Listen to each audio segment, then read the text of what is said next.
Cute. Alrighty.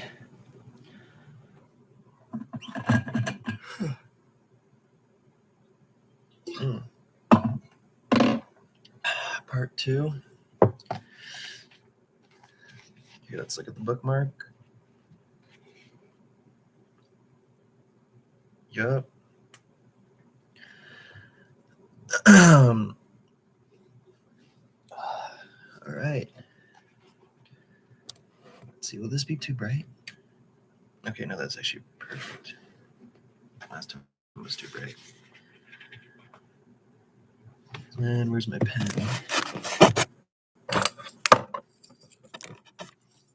Shoot. Where did this go, probably? Bruh. All my things are falling. Oh, wait, this goes right here. There we go. Okay. It'd be cool if we could finish the introduction today, but honestly, I don't think we are going to. That's a lot of pages. Page 20 of the introduction of Fear and Trembling. Regarding the first supposition, as I have said, it is perfectly clear that Abraham is not to be understood as someone who could decide not to believe that God existed. His choice concerns rather that what one is to hope for or expect given that God does exist.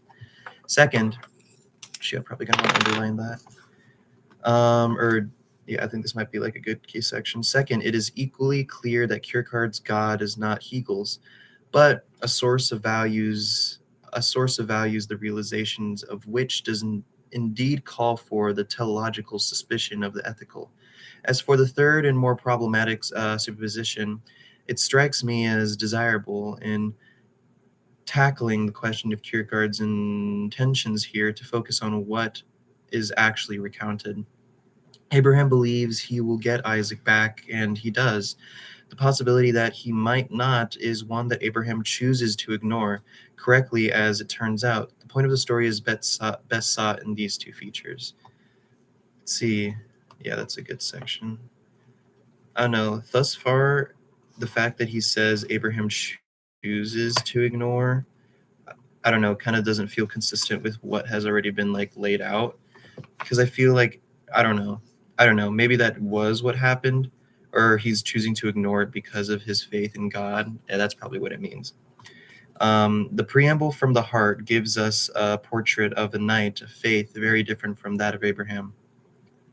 There the knight is outwardly indistinguishable from the proverbial man in the street. He seems, in fact, to be petit Borgias from top to toe. It's Latin or something. A shopman in the street. He is visibly at home in the world and attends with a possible enthusiasm to any life's of detail. No sign of the faraway look, the resigned detachment of someone who has given up his hopes for the world, but neither anything to compare with the silent resolution of Abraham. And yet we are told this person is at every moment making the movement of faith against the settled conviction that, humanity speaking, it is absurd that the things he enthuses over should have the value he obviously ascribes to them. The intended analogy with Abraham could be this: Isaac is, in not just the metaphorical sense, the whole world for Adam, and the latter's willingness to part with Isaac represents the necessary feature of resignation, which the renoculation of the human possibility of possessing the whole world. This feature must be an element of Abraham's faith, but only this feature, not the whole resignation. Jonas de Salento's Night of Resignation, the young man in love with the princess, once he realized the futility of his love, cancels it as a worldly project and turns his ideas of the princess into some kind of attribute of God, directing his love at God instead. Our author says that his love takes on the expression of eternal love. If Abraham were to resign himself to losing Isaac, he would abandon Isaac to God and direct his love at God, away from the world which now conspicuous conspicuously lacks all that as a father he loves. But although as a knight of faith he must emulate the knight of resignation in accepting the human impossibility of a continued earthly love of Isaac, precisely as the knight of faith he restores his love to its former target, the worldly state, still a human impossibility, but now on the strength of the absurd, regained in faith as a divine possibility, which he even anticipates wait, as certainty. Obviously, we can raise the question, what if his certainty is misplaced, and speculate about the implications in the event. Would it be proof that God did not exist, or that Abraham was wrong to assume that the best for Isaac and him was that they should stay together, or to assume that it was not better for Isaac to be with God? Would it show that resignation was an appropriate stopping place and faith too far? But these questions, I believe, distract attention from the features of the story that are meant to be salient. According to these, we should see Abraham primarily as in the most definitive way of accepting that the good things in life represented for him and Isaac derive their value not from the mere fact that they exist and can be valued, enjoyed, delighted in, but from the source of existence itself. Abraham is, as it were, handing Isaac back um, so as to receive him again on the proper basis. It can certainly seem that important elements in the Abraham story drop out if we take the analogy between Abraham and the shopman to extend no further than this. In the first place, there is nothing in Jonas de Salento's portrayal of the knight of faith as shopman to suggest sacrifice, and Abraham's willingness to sacrifice Isaac is supposed to be the test of his faith. Second, there is nothing in the portrayal of the shopman knight to suggest the breach of ethical responsibility that Abraham's sacrifice involves. Let us briefly consider the two uh, disanalogies. First, the element of sacrifice. To make a sacrifice is to give away something or someone of value in an interest that stands higher on the value scale than the interest served by the refraining from giving it or the person away. The problem with understanding Abraham is to grasp what that higher interest can be. Sacrifice in a higher cause is a familiar enough occurrence in history and in myth. Usually, it is in interests of the nation or the state, and the sacrifice is made to the applause of those who identify their own interests with that of the nation or the state.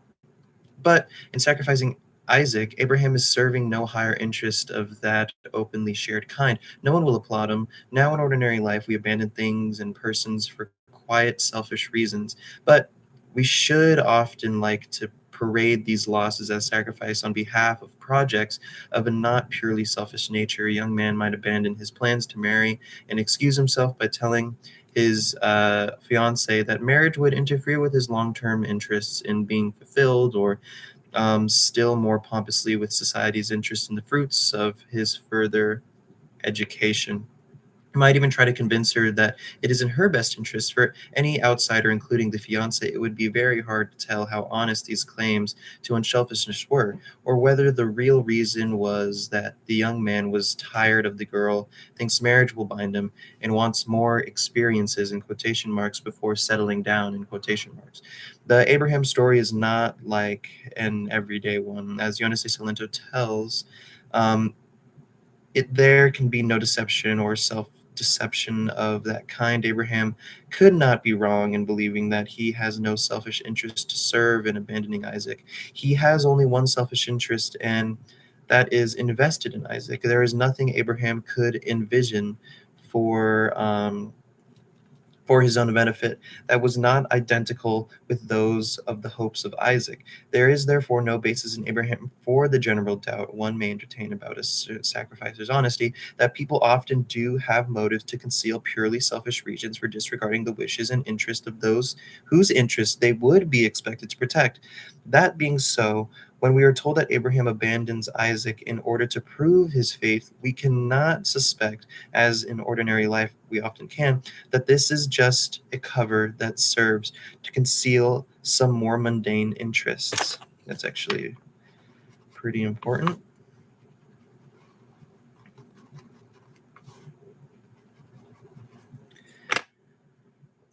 In intending to kill Isaac, Abraham has no other interest than to testify his faith, which we recall is the belief that he's going to keep Isaac in spite of the human impossibility of his doing so if he puts Isaac to death.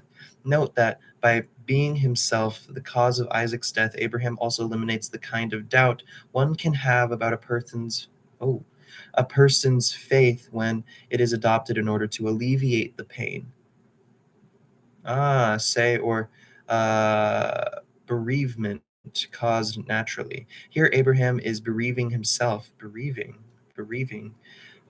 I guess, like relieving himself of Isaac, or is the occasion of the torment that calls for alleviation.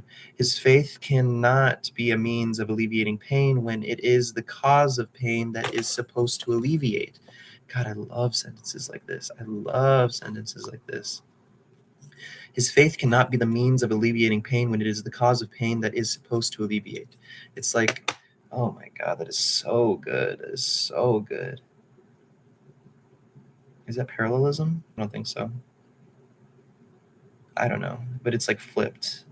Alleviating pain, pain is supposed to alleviate. That's so good.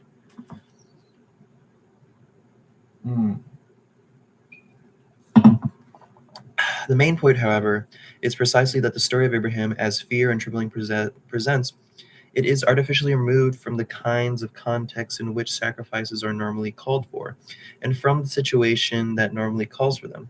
This allows Abraham to act in a way that unambiguously conveys his belief about the things he values, with his personal interest in these infecting the belief in a way that can normally make professions of faith suspect. Of course, oh my God, Jesus. Of course, you might say that the intention to prove his faith is itself a personal interest of Abraham's. That would be the case. For instance, Abraham acted as he did in order to show God that he is able to obey any command of God's, because, as one might say, he fancied himself as a total obedient servant of God. But in fact, there is nothing of this kind to be elicited from the story as we are told. All we are told is that Abraham wanted to show his faith, and as we have seen, that faith consists in the belief that he will keep Isaac, or that Isaac will be restored. Normally, a sacrificer does not entertain the prospect of receiving again what he parts with. Oh, interesting. But that is because in a normal case, a sacrifice is an act of resignation, not of faith. Very interesting. I don't know. For some reason, I always feel like a sacrifice would be an act of faith. The story of Abraham and Isaac need not be taken, therefore, as a literal description of what a person must be prepared to do if he is said to have faith. It can be read as an allegory in which Abraham's actions symbolize some general features of a religious consciousness, rather than illustrate the sort of deeds expected of someone who has seen that consciousness. What that general feature is might be specified in a variety of ways. In the above, I have suggested that it has to do with the assumption a religious believer must make about things and persons he values in the world, and that this assumption can be brought to light in the case where something or someone, a person totally sets his heart on, proves to be, humanly speaking, unattainable. Hold 1 second, though.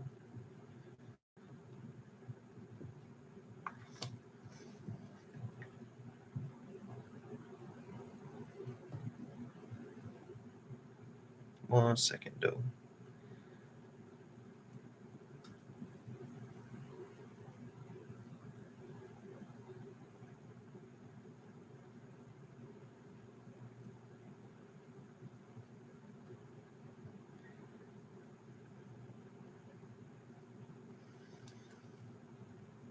One second, though.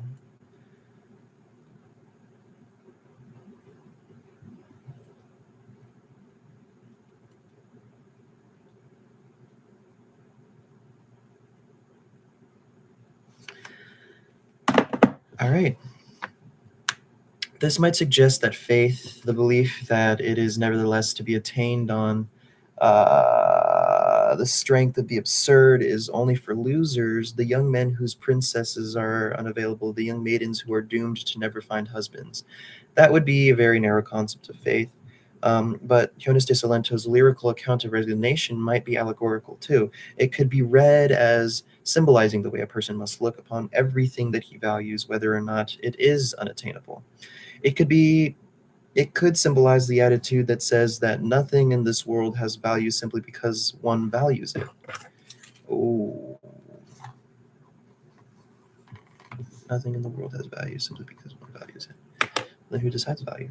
This would be resignation about values generally, as in Max Weber's disenchantment.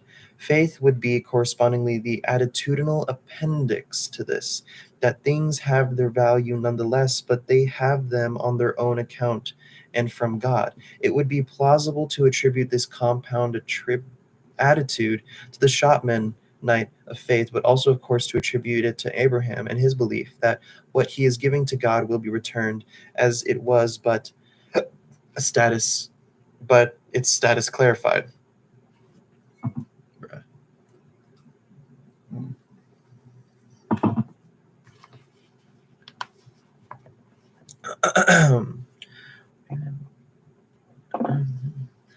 There remains the second disanalogy between the shopman knight and Abraham, namely that there is nothing in Jonas de Salento's portrayal of the former to suggest a breach in the ethical.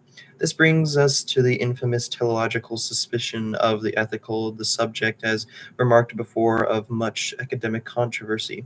The problem has been to reconcile the idea that Abraham's sacrifice can be a good action, um, because in the fulfillment of God's command, with its being an action in total defiance of any conceivable ethical standard, it is not a sacrifice that can be defended on the grounds that is recognizably or even imaginably contributes to the good of some person or persons whose good might be convinced to stand higher on some scale of values. Indeed, there is no person or person whom it benefits at all. One more, it pays to take heed of what Kierkegaard has his authors say. The words are, as always is with Kierkegaard, chosen with expert care and used with great consistency. We should first recall what has already been said about faith. The faith that Kierkegaard is concerned with here is not plain belief in the existence of God. It is belief that the projects on which one sets one's heart are possible, even when they prove humanly impossible to carry through. It is the belief that they can be carried through, but on a new basis, as once Isaac is restored, the project of loving him as befits a father continues, but now reconstituted on the strength of the absurd. Wow.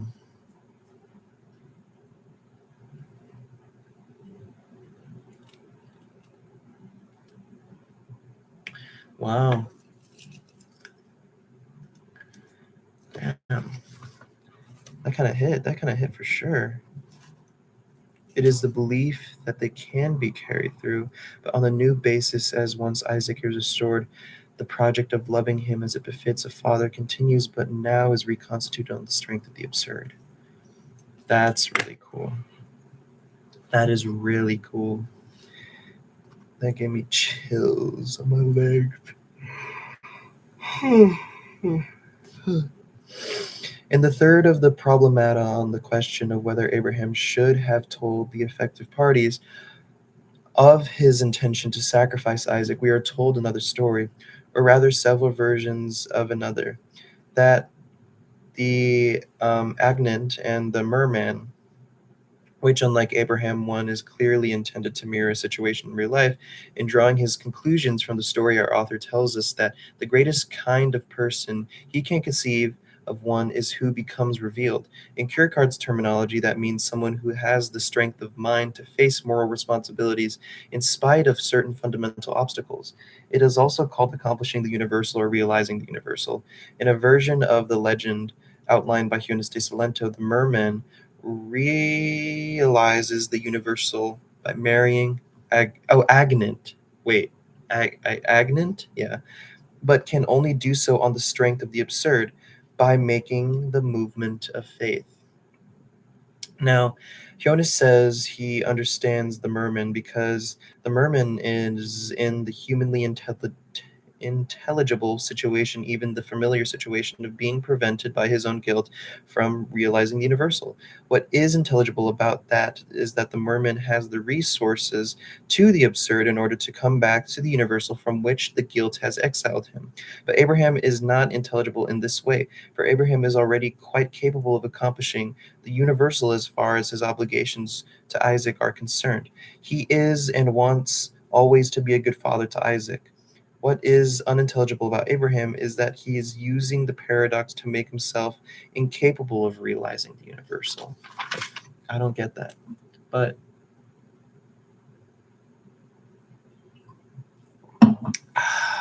that's why I have this whole book to learn what that means. I'm sure. Dang, dude, this makes me so sleepy. Okay, I'm gonna watch JJK after this, and Rent a Girlfriend season 3, episode 2. Dude, they've been pumping that show out every summer. I feel like, except for the summer going into college. That one, there was not a Rent a Girlfriend season for that. Yeah. And then I'm gonna eat this whilst watching my shows because this looks like a good snack. Caught my attention yesterday, that's for sure. All right. But that is not altogether correct. What Abraham's, let's see how fast I could read this one. But Abraham himself would say he was doing so as long as he says is an expression of his faith, is that he is retaining or reaffirming his capacity to realize the universal. For after all, his belief, insane though it may seem, is that he is going to get Isaac back even if he sacrifices him. In his faith, Abraham does not think he is putting himself outside the universal, where the relevant universal is his being able to, is his being able and willing to exercise his fatherly concern for Isaac. What he thinks is that in order to show God his faith, he must put the possibility of his continuing to exercise this concern into God's hands. And yet, to someone who does not share Abraham's belief in the need to reconstitute the ability to serve the universal on the strength of the absurd, Abraham's actions must seem irrational and extreme. When he already has the capacity to realize the universal, why does he expose himself to what, by any rational calculation, is the virtual certainty of losing it? That is one aspect of Abraham's irrationality. Another is that Abraham believes he will get Isaac back, but that, according to text, does not have its parallel in the case of the merman, for he too makes the movement of faith on the strength of the absurd.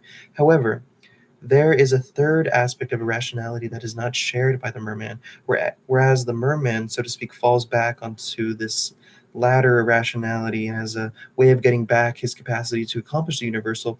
Abraham can give no better reason for resorting to it than that he must prove his faith to God.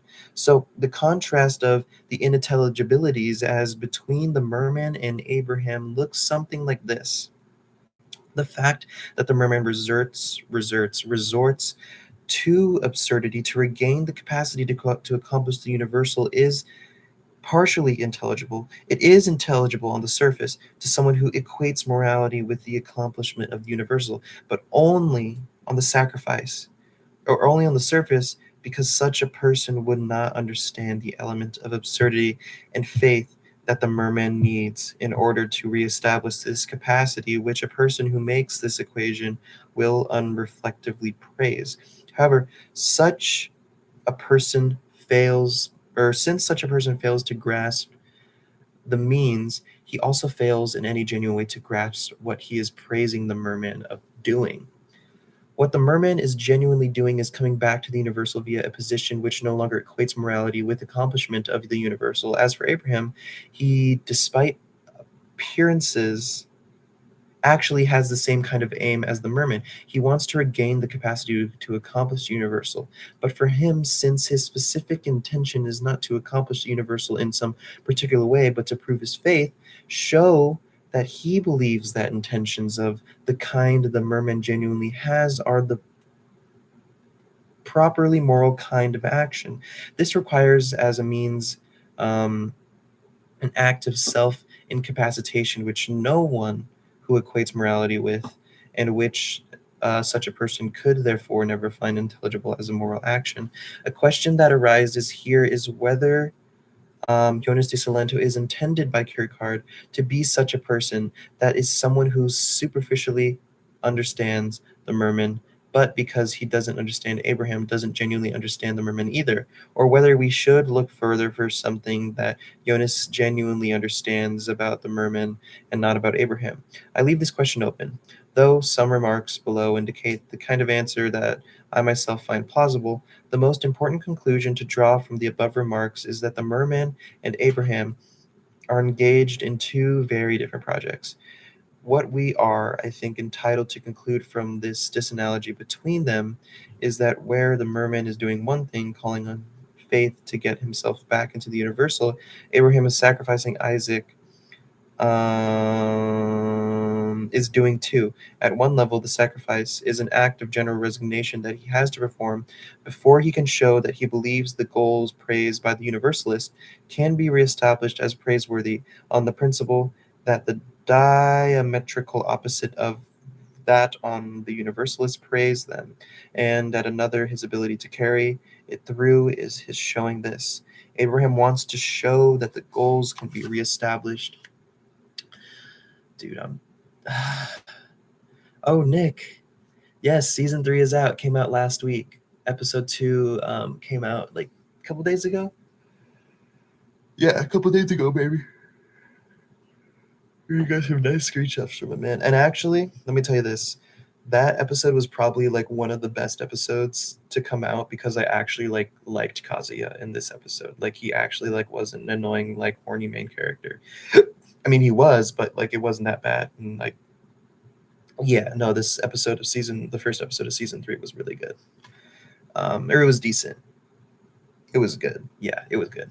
On the principle, yeah, on the principle that the particular individual is higher than the universal, we should no more take the story of Abraham and Isaac to show us what sort of actions are required um, for the re-inoculation that precedes faith in general. Then we should expect the merman. Oh shoot. And Merman's marrying Agnet to be a way of proving his faith to God. I was gonna stop here, but the next page ends perfectly on a period, so we'll go for a little bit more. Is under 30 pounds and he's shooting up the glass, keeping guns in his locker. Nick denies it. Oh, I want to go to the boiler room so bad.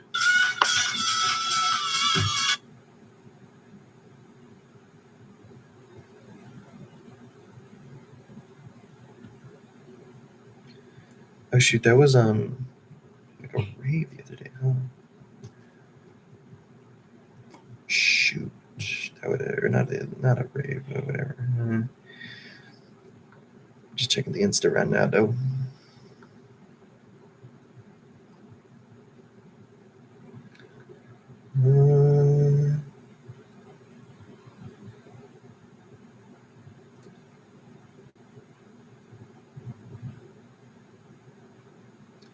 Not a bad team at all.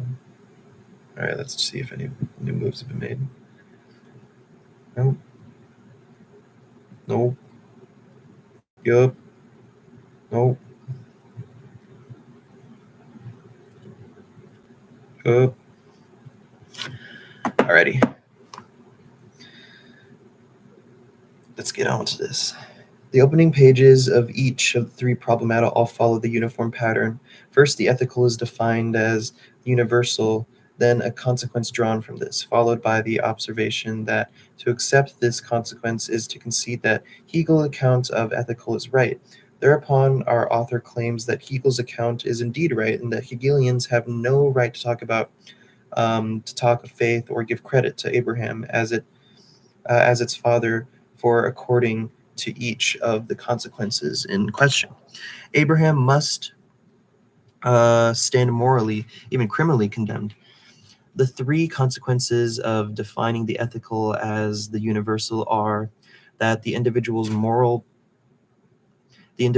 performance must be judged by its underlying social intention, that there are no duties to God other than oh my God, than duties that are in first instance to the universal, and lastly, that it is a moral requirement that one not conceal one's moral projects or the reasons one has for failing to carry them through. In each of the problemata, Abraham is shown to infringe the principle of the ethical as the universal by failing to conform the consequence or implicated requirement in question. Abraham acts as though there were a superior measure of moral performance that made social intentions irrelevant. He supposes himself to have an absolute duty to God that overrides the ethical defined as the universal, and he cannot reveal his intention to the parties concerned. The party of arguments in the problemat is thus the kind of logicians called modus tollens. The form of argument is if A, then B, not B, therefore not A. What? What? If A, then B, not B, therefore not A. What? So if if I choose A and then B, not B, therefore not A. What? A may state a general principle or definition, and B the specified implication of the former. In the case, oh wait, so is this like if A implies B and B is not true, then A cannot be a valid sort of thing? In the case of each of the three specified implications, Jonas de Salento says quite explicitly that it is also an implication of Hegel's accounts of ethics. There is good reason to suppose then the principle A